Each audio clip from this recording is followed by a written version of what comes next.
नमस्कार दोस्तों, मैं श्वेताब कुमार आप सभी का आपके अपने YouTube चैनल लॉकुल पर बहुत-बहुत स्वागत करता हूं।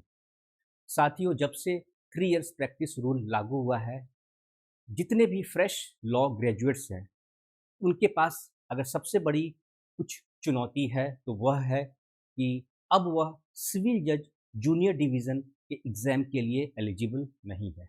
इसका कारण भी बड़ा ही स्पष्ट है। कारण एकमात्र यही है कि उनके पास अधिवक्ता के तौर पर 3 साल का अनुभव नहीं है। अमूमन पहले तो यही होता आया था कि आप फ्रेश लॉ ग्रेजुएट्स हैं, उसके बाद आप सिविल जज जूनियर डिवीज़न का एग्ज़ाम दे सकते हैं। कहीं कोई समस्या वाली बात नहीं थी।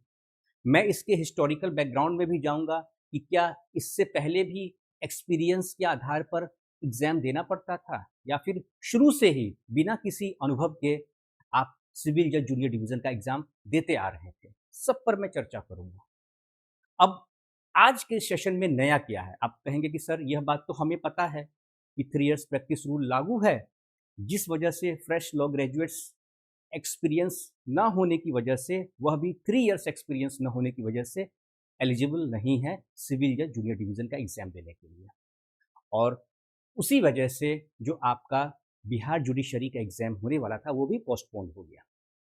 ठीक है? सारी बातें स्पष्ट भी है यहाँ पर। तो नया क्या है? देखिए, जो नया है उसमें यह है कि जो वकालत के पेशे में है या जो वकालत कर रहे हैं या फिर जो फ्रेश लॉ ग्रेजुएट्स हैं, उन्हें कहा जा रहा है कि आपको पहले 3 साल का वकालत का अनुभव रखना है अपने पास। उसके बाद ही आपके पास जो सर्टिफ़िकेट होगा, उसके आधार पर ही आप एलिजिबल माने जाइएगा कि आपके पास 3 साल का वकालत का अनुभव है। तो यह तो ठीक है, वकालत है एक सेक्टर, लेकिन एक सेक्टर और है और वो है पब्लिक सेक्टर अंडरटेकिंग, पीएसयूज़। उसमें जो लॉ ग्रेजुएट्स काम कर रहे हैं, वह भी तो वर्किंग प्रोफेशनल ही हैं। ठीक है, वह पीएसयूज़ को रिप्रेज़ेंट करते हैं, लेकिन फ़ील्ड तो उनका लॉ का ही है। अब उनका कहना है कि हमें क्यों इस जो नया नियम आया उससे वंचित रखा गया? हमारी तो कोई बात ही नहीं हुई। एडवोकेट को लेकर तो चर्चा किया गया, लेकिन हमारा काम भी तो वही है as a law officer, PSUs के मैटर को कोर्ट में रिप्रेज़ेंट करना, जो हमारे पैनल एडवोकेट्स हैं उनके साथ कोऑर्डिनेशन करना, सारी चीज़ें, है ना? तो आखिर हमें क्यों इससे दूर रखा गया? हमारे हितों को लेकर चर्चा क्यों नहीं किया गया? तो उसी बात को लेकर जो पब्लिक सेक्टर अंडरटेकिंग में जितने भी कैंडिडेट्स काम कर रहे हैं, उन्होंने इस बात को लेकर सुप्रीम कोर्ट में अपना पक्ष रखा। उसी पर हम लोग चर्चा करेंगे और सारी बातों को समझेंगे, पूरे पृष्ठभूमि को हम लोग समझेंगे आज के सेशन में। देखिए, सुप्रीम कोर्ट में एक ऐसी अर्जी पर विचार करने के लिए सहमत हो गया। सुप्रीम कोर्ट के द्वारा जो है एक पिटीशन जो सुप्रीम कोर्ट में फाइल किया गया था, उसके बाद सुप्रीम कोर्ट ने विचार करने के लिए अपनी सहमति दी कि ठीक है, उस अर्जी पर हम विचार करेंगे, है ना? जिसमें मांग क्या किया गया उसको समझ जिसमें मांग किया गया कि पब्लिक सेक्टर अंडरटेकिंग्स जो पीएसयूज़ हैं, जैसे बैंक में होता है ना, एसबीआई में लॉ ऑफिसर्स होते हैं, पंजाब नेशनल बैंक में लॉ ऑफिसर्स होते हैं ना। अब तो जितने भी पीएसयूज़ हैं, सब में आपको लीगल प्रोफेशनल चाहिए, ठीक है? तो लॉ ऑफिसर्स होते हैं, तो वो जो पीएसयूज़ में पब्लिक सेक्टर अंडरटेकिंग्स में जो लॉ ऑफिसर्स हैं, उनके काम के अनुभव को भी जुडिशियल सर्विस में शामिल किया जाए, क्योंकि अभी तक सिर्फ एडवोकेट्स की ही बात हो रही थी। लेकिन यह जो लॉ ऑफिसर्स हैं, उनका कोई चर्चा नहीं था उसमें। तो इसीलिए उन्होंने कहा कि जुडिशियल सर्विस में शामिल होने के लिए 3 साल की प्रैक्टिस की शर्तों में हमारे भी अनुभव को गिना जाए। आखिर हम भी तो वही काम करते हैं। इस अर्जी का जिक्र 13 जून को chief justice of India Shri Suryakant sir की कोर्ट में होता है, जिसमें कि जस्टिस जॉय माल्य बागची और जस्टिस वी मोहना की बेंच के सामने ऑल इंडिया जजेस एसोसिएशन केस की सुनवाई के दौरान इसका जिक्र किया गया था। इसे एओआर किनके द्वारा रिप्रेजेंट किया गया? अनुज पेठिया ने दायर किया था। यह पूरा जो मामला था उनके द्वारा दायर किया गया था, एडवोकेट ऑन रिकॉर्ड। और एडवोकेट वंशजा शुक्ला ने इस पर अपनी दलीलें दी। सारी बातें हैं। देखिए, बहुत कुछ समझ में आएगा। इसमें क्या कहा गया? सीजीआई ने कहा कि इस अर्जी पर उन याचिकाओं के साथ विचार किया जाएगा जिनमें कोर्ट के द्वारा 2025 के उस फैसले की समीक्षा की मांग की गई जिसमें 3 साल की प्रैक्टिस की शर्त तय की गई। देखिए, आपको पता है कि 2025 में नया रूल बन गया, 3 इयर्स प्रैक्टिस रूल, ये हम सभी को पता है। लेकिन उसके बाद क्या हुआ, रिव्यू पिटीशन फाइल किया गया कि साहब ये अचानक से नियम आ गया, हम लोग इसके लिए तैयार नहीं थे। होता भी है कि बहुत सारे बच्चे क्या करते हैं, वो तैयारी में बेचारे लगे रहते हैं। लेकिन मैं आप सभी से यही कहूँगा, जितने भी फ्रेश लॉ ग्रेजुएट्स इस सेशन को अटेंड कर रहे हैं, आप लोग सबसे पहले अपने कंसर्न्ड जो भी आपका बार एसोसिएशन है, वहाँ पे एनरोलमेंट ज़रूर करवा लीजिए, है ना?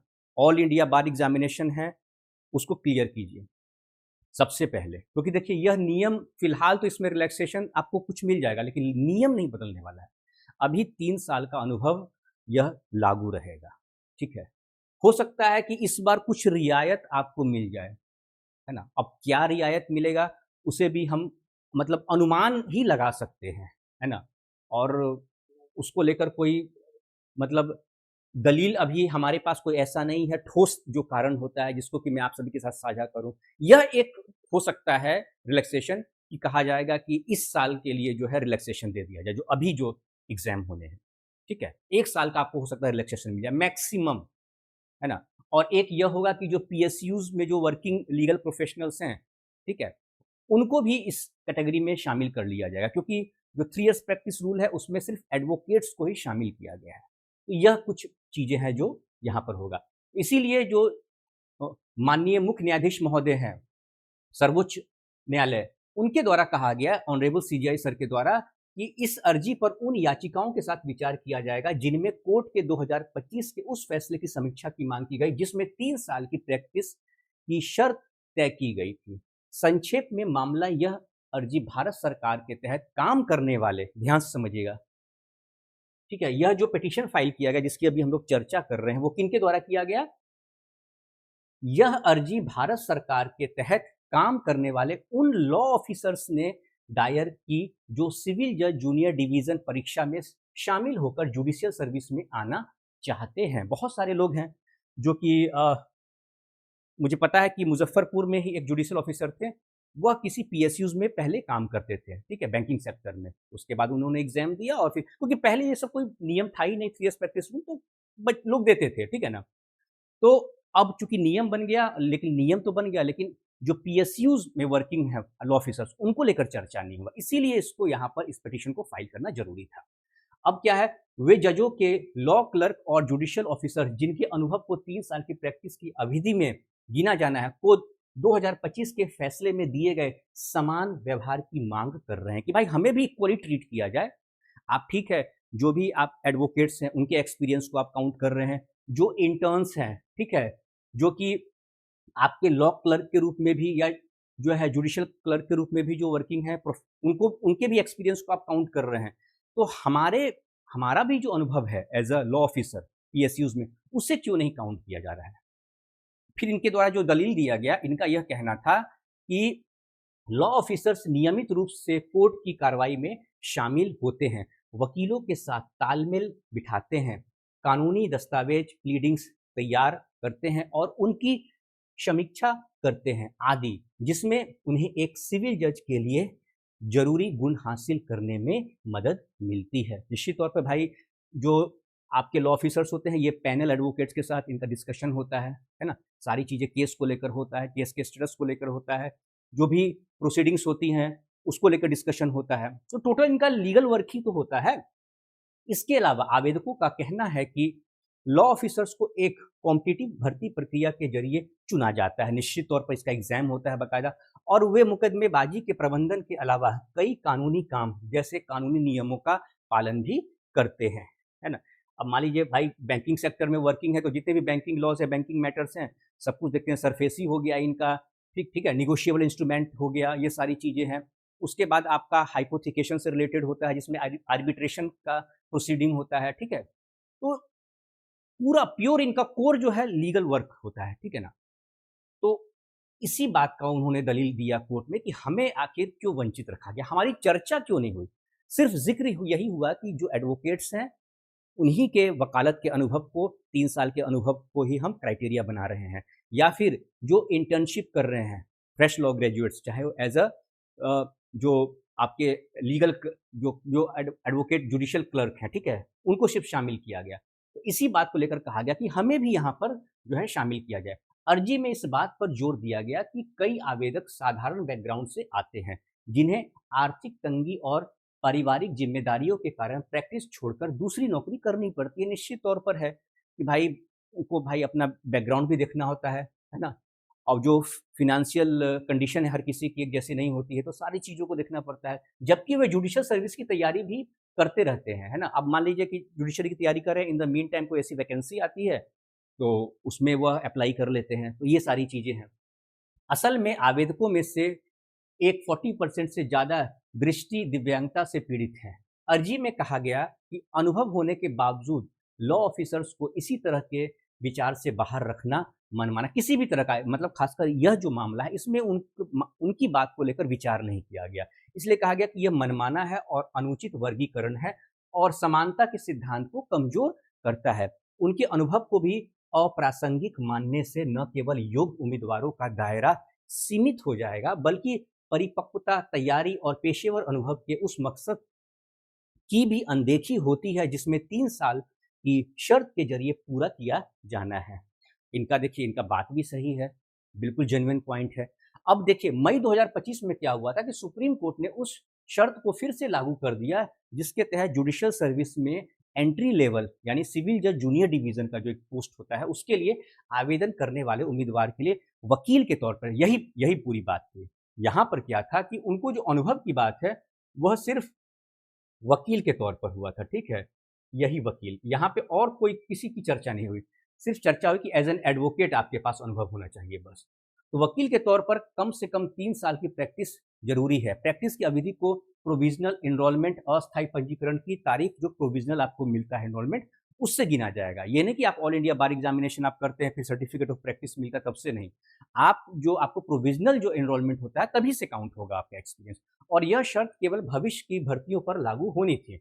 इस फैसले ने उस पुरानी शर्त को फिर से लागू कर दिया जिसमें 2002 में ढील दी गई। यानी 2002 से पहले भी यह जो एक्सपीरियंस का मामला था उस वक्त भी एक्सपीरियंस मांगा जाता था, यानी कि पहले भी एक्सपीरियंस की बात थी। सिविल जज जूनियर डिवीजन के एग्जाम के लिए पहले भी एक्सपीरियंस खोजा जाता था, लेकिन उसमें ढील दिया गया कब? 2002 में उसमें रिलैक्सेशन दिया गया। अदालत ने माना कि ट्रायल लेवल पर जुडिशियल अधिकारियों में काबिलियत और परिपक्वता सुनिश्चित करने के लिए पहले से कोर्ट में काम करने का अनुभव जरूरी था। फैसले की समीक्षा की मांग करते हुए प्रैक्टिसिंग वकील चंद्रसेन यादव ने जून 2025 इनके द्वारा जो पिटीशन फाइल किया गया था वो बहुत काम किया यहाँ पर, ठीक है? तो इन्हीं के मामले के साथ यह जो अभी पिटीशन फाइल हुआ है इसको क्लब किया जाएगा, ठीक है? सबको एक साथ सुना जाएगा क्योंकि मामला एक ही है। तो उसमें एक याचिका दायर की गई। उन्होंने तर्क दिया कि 3 साल की प्रैक्टिस की शर्त अदालत ने शेट्टी कमीशन की कुछ अहम बातों को नज़रअंदाज करते हुए लागू की थी। देखिए शेट्टी कमीशन के द्वारा जो है जो रिपोर्ट सबमिट की गई थी उसके हिसाब से यह था कि जो सिविल जज जूनियर डिवीजन का जो एग्जाम है, एंट्री लेवल जो एग्जाम होता है जूनियर डिवीजन में, उसमें जो 3 इयर्स प्रैक्टिस रूल है उसमें रिलैक्सेशन की बात कही गई थी। तो यहाँ पर जो पिटिशनर हैं चंद्रसेन यादव, उनके द्वारा कहा गया कि जो शेट्टी कमीशन है उसकी जो मुख्य बातें, अहम बातें हैं, उनको नज़रअंदाज करते हुए सुप्रीम कोर्ट के द्वारा यह 3 इयर्स प्रैक्टिस रूल लागू किया गया है, ठीक है? मामला चूंकि लंबित है। अब उन्होंने क्या कहा? उन्होंने कहा कि अदालत का निर्देश केवल कुछ हाईकोर्ट और राज्य सरकारों द्वारा दायर हलफनामे पर आधारित था। उनका यह कहना है कि सुप्रीम कोर्ट के द्वारा यह जो नियम बनाया गया है उसका आधार जो है वह उतना मजबूत नहीं है। क्यों नहीं है? क्योंकि कुछ हाईकोर्ट और कुछ राज्य सरकार है उनके द्वारा जो हलफनामा दायर किया गया था सुप्रीम कोर्ट में, उसी के आधार पर यह नियम नया जो है बदलाव किया गया, 3 इयर्स प्रैक्टिस रूल लाया गया, जिन्होंने जुडिशियल सर्विस में आने से पहले कानूनी प्रैक्टिस की शर्त को फिर से लागू करने का समर्थन किया। हालांकि नागालैंड और त्रिपुरा राज्यों, पंजाब एंड हरियाणा हाईकोर्ट और छत्तीसगढ़ राज्य की विपरीत सिफारिशें थी। लेकिन और जो इतने जो स्टेट बता रहा हूँ मैं, नागालैंड हो गया, त्रिपुरा हो गया, या फिर पंजाब एंड हरियाणा हाईकोर्ट, या फिर छत्तीसगढ़ जो राज्य है, उन्होंने इस 3 इयर्स प्रैक्टिस का समर्थन नहीं किया था, ठीक है? उनकी जो सिफारिशें थे वो विपरीत सिफारिश थी। जिन्होंने इस शर्त का विरोध किया था उनके द्वारा विरोध किया गया था, पर अदालत ने पूरी तरह से विचार नहीं किया, यही इनका दलील है।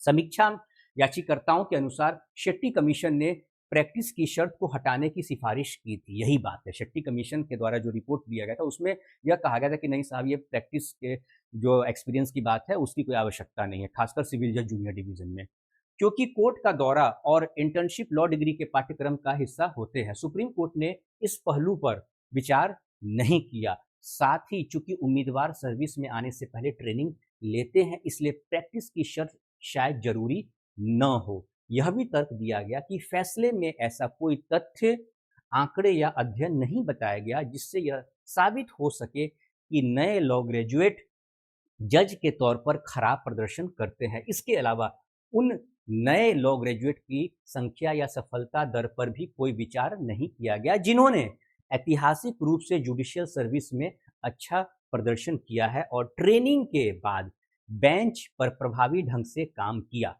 समीक्षा याचिका पर नोटिस जारी करने के बाद सुप्रीम कोर्ट ने इस साल फरवरी में इनकी ओपन कोर्ट सुनवाई की अनुमति दी थी। यह सब कुछ अभी हुआ है रिसेंटली, ठीक है। तो यह सारी चीजें हैं। मामला केस टाइटल क्या है? ऑल इंडिया जजेस association and others versus union of India and others. तो देखिए, मुख्य रूप से जो मामला है वो आपको समझ में आ गया, क्योंकि मामला वही है 3 इयर्स प्रैक्टिस रूल का। बस इसमें एक कैटेगरी है ऐसे प्रोफेशनल्स की, ऐसे वर्किंग प्रोफेशनल्स की जो पीएसयूज में काम कर रहे हैं एज अ लॉ ऑफिसर, उनके हितों को भी सुना जाए। पूर्व में तो वो था कि भाई एज इट इज वह लॉ ग्रेजुएट हैं, तो कोई क्राइटेरिया की बात नहीं थी, तो एग्जाम देते आते थे। लेकिन यहाँ पे चूंकि क्राइटेरिया बन गया, उस क्राइटेरिया में इनको शामिल नहीं किया गया, इसीलिए उनके द्वारा यह पिटीशन सुप्रीम कोर्ट में फाइल किया गया। ठीक है साथियों, तो आज का सेशन में यहीं पे कंक्लूड करता हूँ। बहुत जल्द मिलते हैं अपने नेक्स्ट सेशन में, तब तक के लिए नमस्कार।